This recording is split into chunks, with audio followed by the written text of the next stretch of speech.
Ya pemirsa, sudah saya sampaikan sebelum jeda, kita akan perbaharui informasi mengenai kasus yang saya sampaikan tadi. Di mana juga Polda Jawa Tengah ini lakukan penahanan ini terhadap oknum polisi yang memang diduga telah melakukan penembakan terhadap siswa SMK Negeri 4 Semarang. Dan dari hasil penyelidikan sementara penembakan dilakukan sebanyak 2 kali. Dalam rilis Polrestabes Semarang bersama Ditreskrimum dan Propam Polda Jawa Tengah menghadirkan 4 tersangka pelaku tawuran, sementara Bribda R pelaku penembakan ditahan atau juga dilakukan penempatan khusus selama 20 hari dalam rangka proses penyelidikan.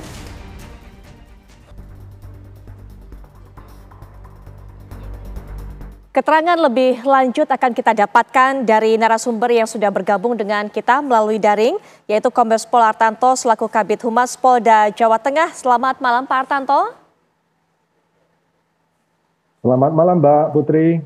Baik, Pak Artanto bersama saya juga di studio sudah hadir Penasihat Ahli Kapolri Irjen Pol Purnawirawan Arianto Sutadi yang juga akan memberikan pengamatannya mengenai kasus ini. Assalamualaikum warahmatullahi wabarakatuh. Selamat malam Pak Arianto. Waalaikumsalam, selamat malam Mbak Putri. Baik, selamat kita akan menuju ke Pak Kabid Humas terlebih dahulu. Pak Artanto, dijelaskan kepada kita, mungkin bisa kepada pemirsa juga yang masih terus bertanya-tanya, sebenarnya kronologi peristiwa ini seperti apa, bagaimana kemudian oknum polisi tersebut menembakkan ataupun juga melakukan penembakan terhadap siswa SMKN 4 Semarang ini. Karena dari kemarin masih simpang siur fakta-fakta yang didapatkan oleh masyarakat. Silakan Pak. Terima kasih Mbak Putri. Selamat malam Pak Arianto. Selamat malam Jenderal. Malam. Ya, malam ini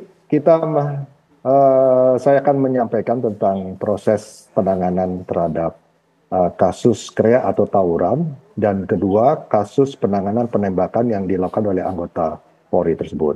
Pertama, telah terjadi kasus KREA atau di Semarang disebut dengan tawuran kelompok pemuda. Ini antara 2 kelompok gangster Seroja dengan Tanggul Pojo. Akibat dari kejadian tersebut, situasi kita ketahui agak panas karena tawuran itu menggunakan senjata berupa celurit, kelewang, atau senjata tajam yang lainnya. Dalam aksi kejar mengejar tawuran pemuda atau KREA tersebut, melintas anggota Polri yang sedang pulang, yaitu kurang lebih sekitar pukul 12:30 malam. TKP-nya di Jalan Candi Penataran Raya. Melihat situasi demikian, anggota Polri tersebut melakukan inisiatif untuk menghentikan atau membubarkan aksi KREA atau kejar mengejar menggunakan sepeda motor yang membawa celurit atau kelewang tersebut. Aksinya dengan cara melakukan penembakan terhadap pelaku KREA atau tawuran tersebut. Akibat dari aksi penembakan tersebut, satu pelaku KREA mengalami luka di pinggul sebelah kanan dan berakibat meninggal dunia.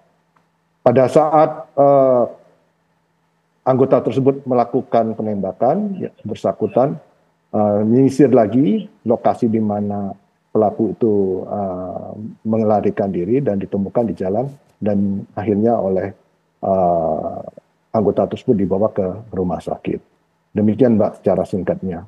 Baik, Pak Artanto, kenapa kemudian sampai dilakukan penembakan oleh anggota tersebut, Pak? Apakah memang kondisinya sudah terdesak ataukah sebenarnya memang hanya untuk melerai biasa, Pak?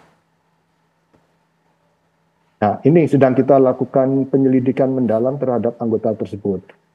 Kita mempunyai alat bukti, barang bukti berupa CCTV yang kita dalami, dan kita tentunya akan meminta keterangan dari bersangkutan dan juga saksi-saksi maupun alat bukti ya, kita sesuaikan nanti faktanya di lapangan.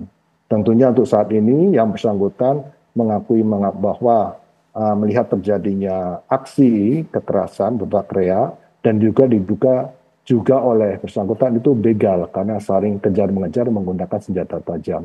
Demikian Mbak. Sempat ada cerita yang beredar bahwa memang anggota ini ketika akan melerai mendapatkan serangan balik dari pelaku tawuran yang merupakan anggota gangster tersebut. Apakah bisa kami konfirmasi Pak dalam kesempatan ini, betulkah yang dialami oleh anggota tersebut Pak? pelaku kreat atau tawuran tersebut melintas di depan anggota tersebut. Sehingga anggota tersebut ingin menghentikan aksi tersebut dengan cara melakukan penembakan. Akibat dari penembakan tersebut, salah satu pelaku meninggal dunia.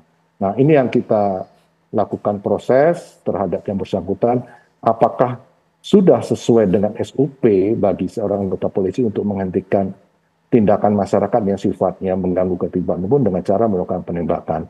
Oleh karena itu, yang bersangkutan saat ini sudah kita lakukan proses penyidikan dan oleh Bid Propam Polda Jawa Tengah, dan saat ini yang bersangkutan dikenakan proses kode etik profesi kepolisian dan dilakukan penahanan di penempatan khusus selama 20 hari.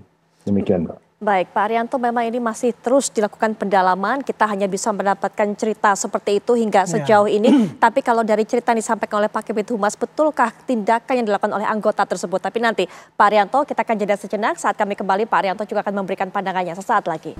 Di segmen ini kita akan minta pandangan Pak Arianto, walaupun tadi kita sudah mendengarkan Kabid Humas menjelaskan bagaimana kemudian pertemuan antara anggota ini dengan mereka yang disebut para pemuda pelaku tawuran ini. Pak Arianto, apakah memang kalau tadi saya dengar memang masih butuh pendalaman, lebih detail lagi harusnya nanti diberikan informasi kepada masyarakat. Tapi tadi yang disampaikan dari Pak Kabid Humas bahwa kemudian anggota ini melihat ada saling berkejaran begitu, bahkan juga diduga sempat akan membegal.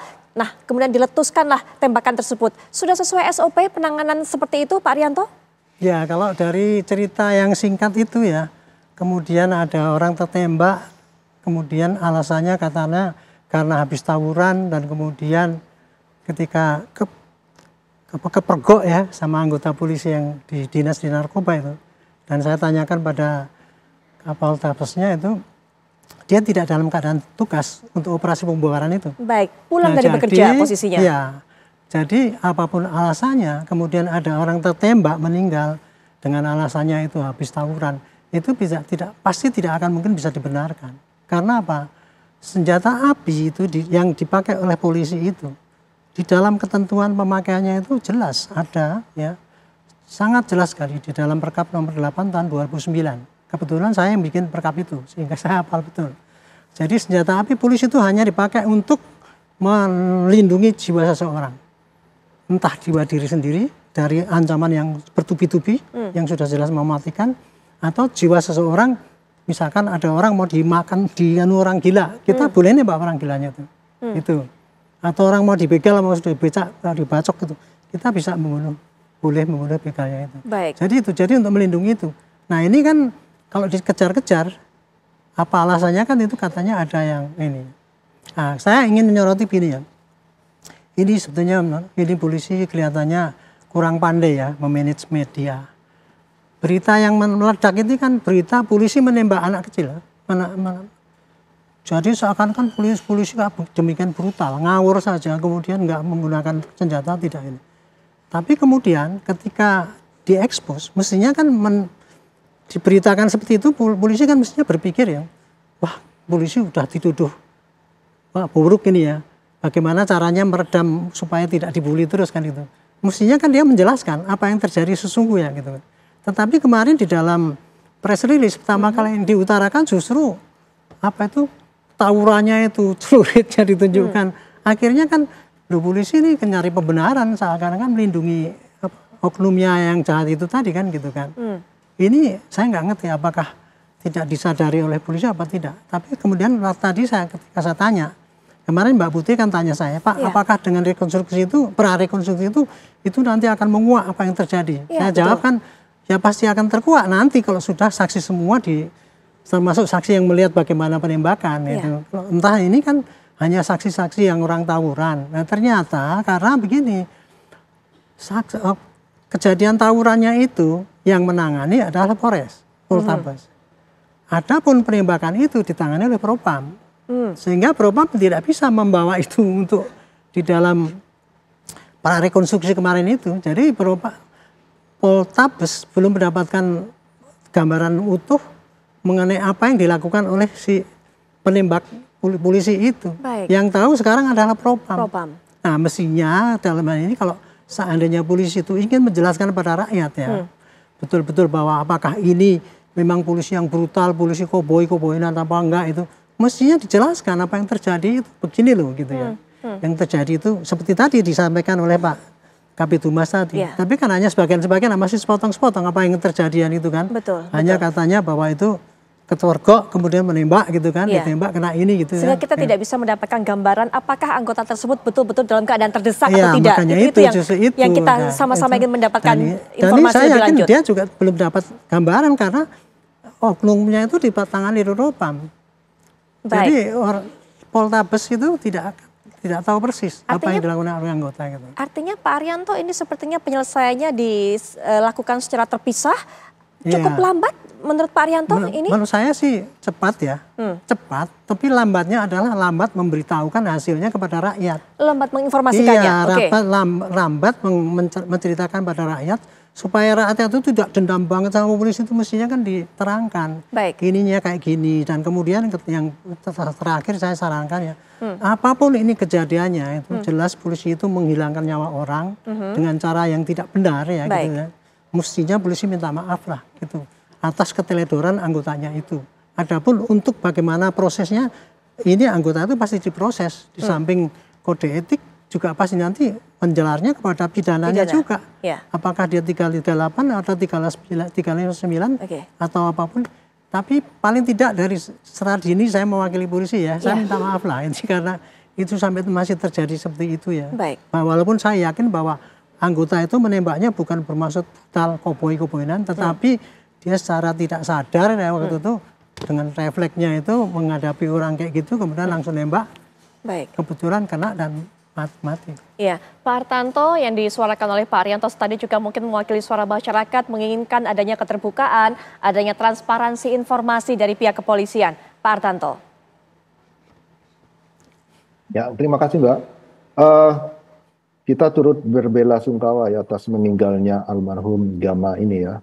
Kita cukup sedih juga, karena ini merupakan anak remaja juga yang merupakan masa depannya masih panjang. Tentunya kita dalam kasus penembakan ini akan terbuka, kita selalu transparan, rekan-rekan media selalu bertanya kepada saya sampaikan bahwa perkembangan sampai dengan saat ini yang bersangkutan sudah diproses penyidikannya dalam bentuk proses kode etik profesi kepolisian dan sudah dilakukan penahanan. Dan saat ini penyidikan dari laporan terhadap orang tua almarhum, orang tua bapaknya almarhum sudah melaporkan ke pihak kepolisian dan dibuatkan dalam bentuk laporan polisi. Dan beberapa saksi sudah kita lakukan pemeriksaan dan malam ini laporan polisi yang dibuat oleh orang tua almarhum Gama kita naikkan proses penyidikan.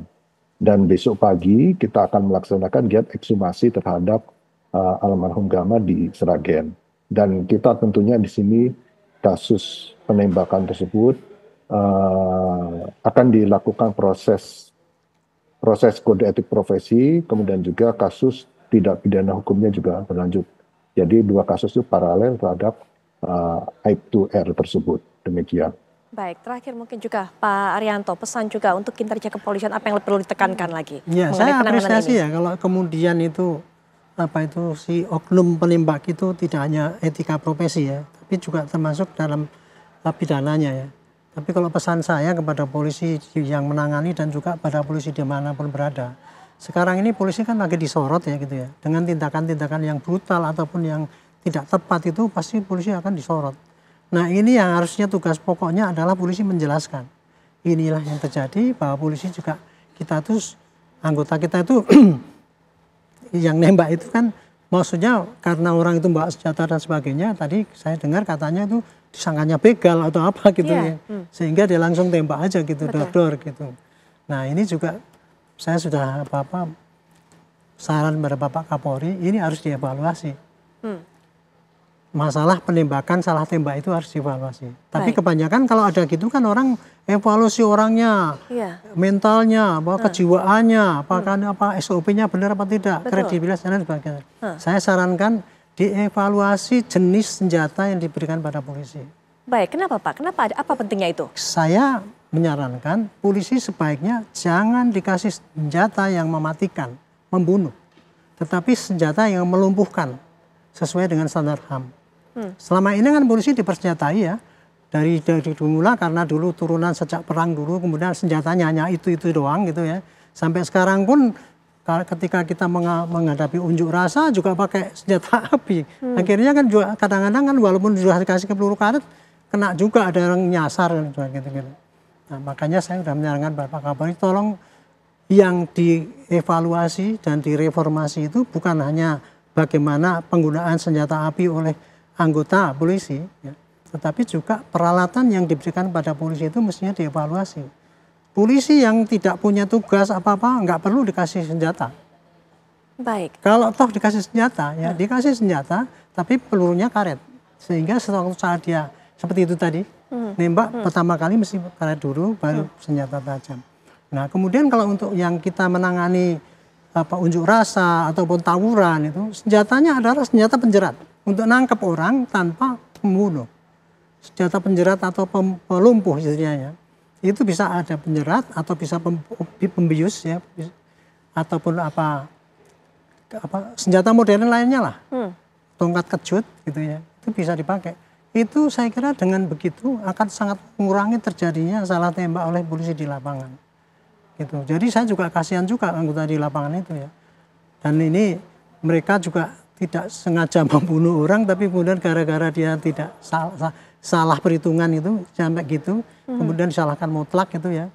Tapi ya kita nggak boleh menyalahkan dia mutlak, enggak. Tapi menurut prosedurnya memang dia keliru. Dia harus jatuhi hukuman sesuai dengan bobot pelanggarannya itu. Gitu. Tapi inti saya kalau polisi mau selamat ya ke depan, supaya tidak banyak terjadi salah tembak itu, evaluasi mengenai sarana yang digunakan. Biasanya ini anggarannya yang besar karena mahal. Saya pikir itu polisi harus mendesak pada DPR.